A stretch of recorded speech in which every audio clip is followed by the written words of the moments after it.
Hello, BookTube. I'm back. I just want to do a quick run through of some of the books that showed up in the mail and kind of what I've been reading and like a Tome Topple update.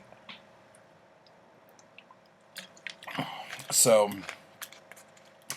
let's do that first. My Tome Topple update is pretty shit. I've been reading the Black Lizard Big Book of Black Mass Stories, and it's really good, but again, I found myself jumping around, and I'm not reading it all the way through, and considering there's over 1,100 pages in this,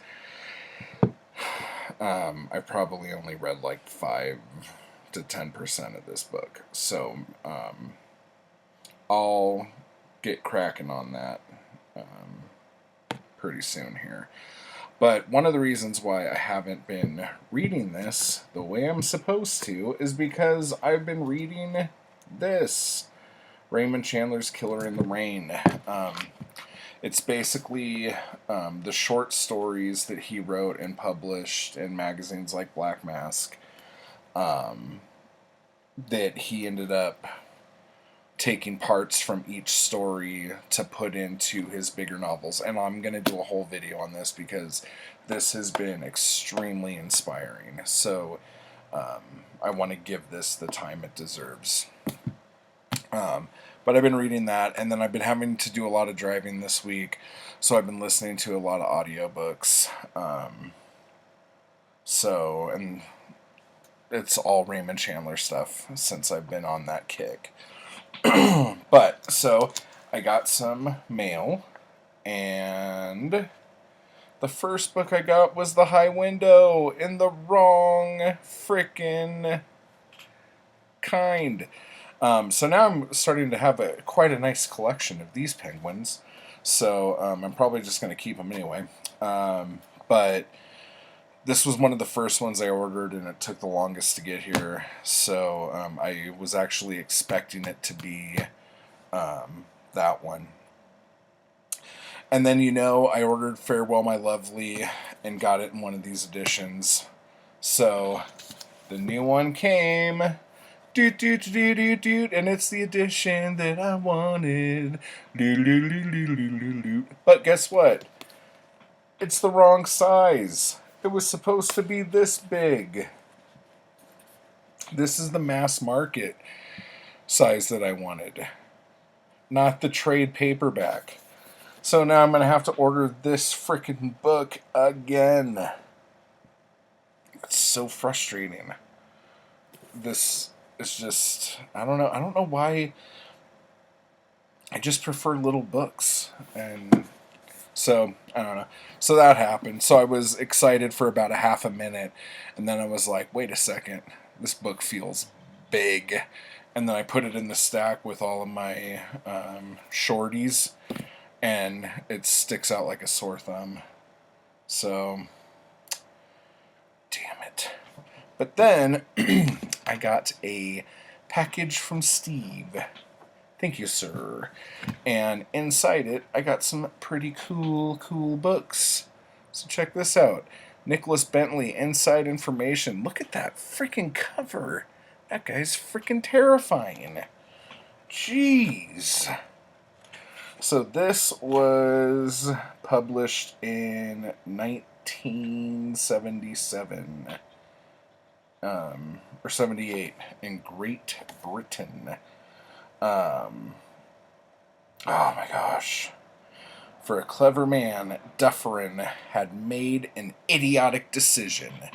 With only 4 months left to serve, he decided that the food in Dartmoor was getting him down.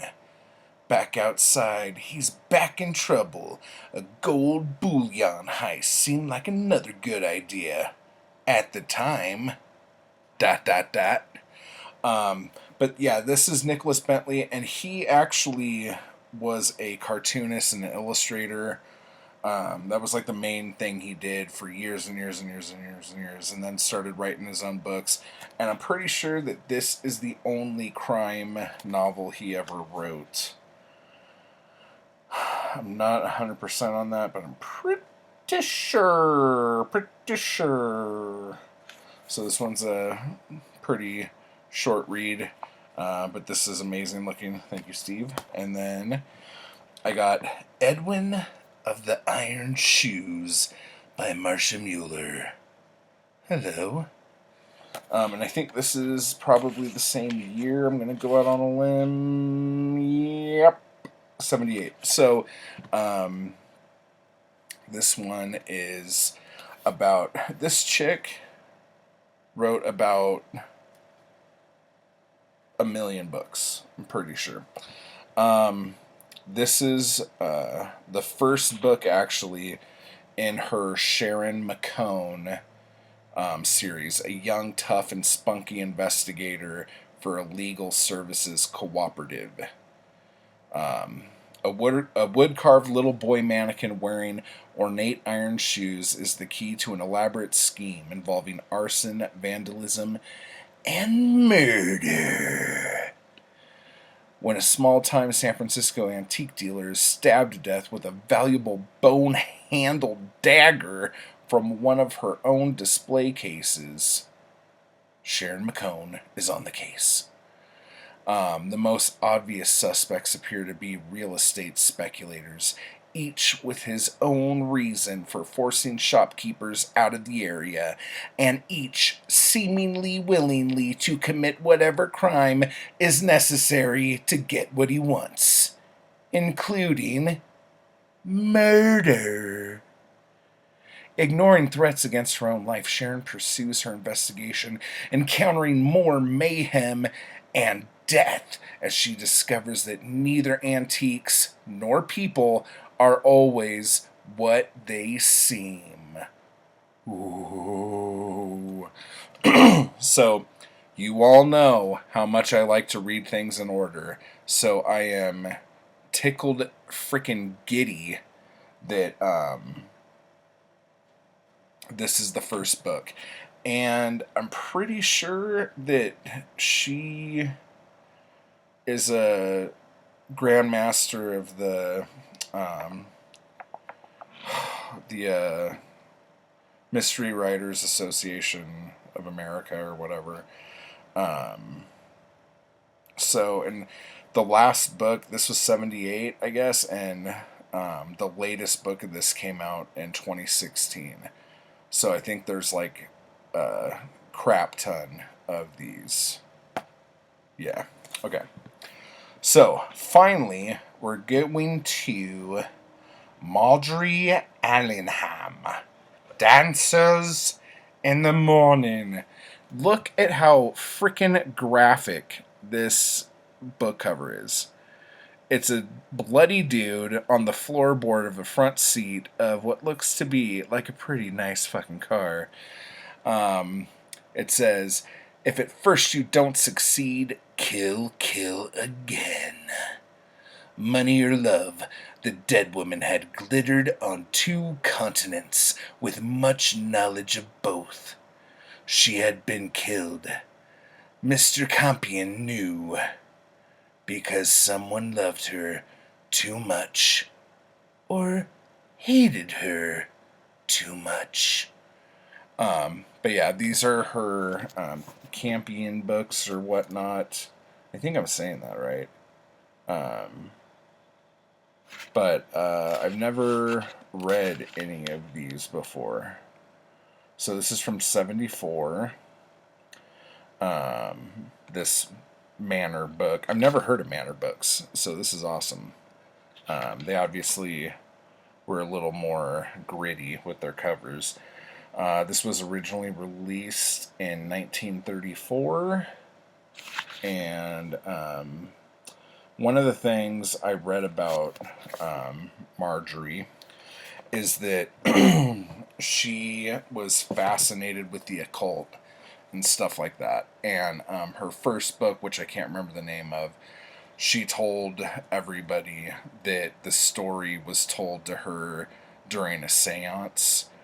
And that was like a big, like, oh my gosh, this is going to be terrifying. And but later her husband debunked it after she died, I think. So she wrote a bunch of these books in this series, and then she was dying of breast cancer, and she was almost done with the last book, and her dying wish was to have her husband finish it. And he did. And this is like book maybe 8 in this series. But I'm going to give it a go anyway. So these are gorgeous. Thank you, Steve. Yay. But yeah, so other than that, I'm going to be doing some AuthorTube stuff possibly tomorrow. If not Friday, I'll post a few videos for the weekend. So let me know what you think, if you've read any of these, or if you're having a hard time with Tome, Topple, or whatnot. So until next time, everybody, what's in my eye?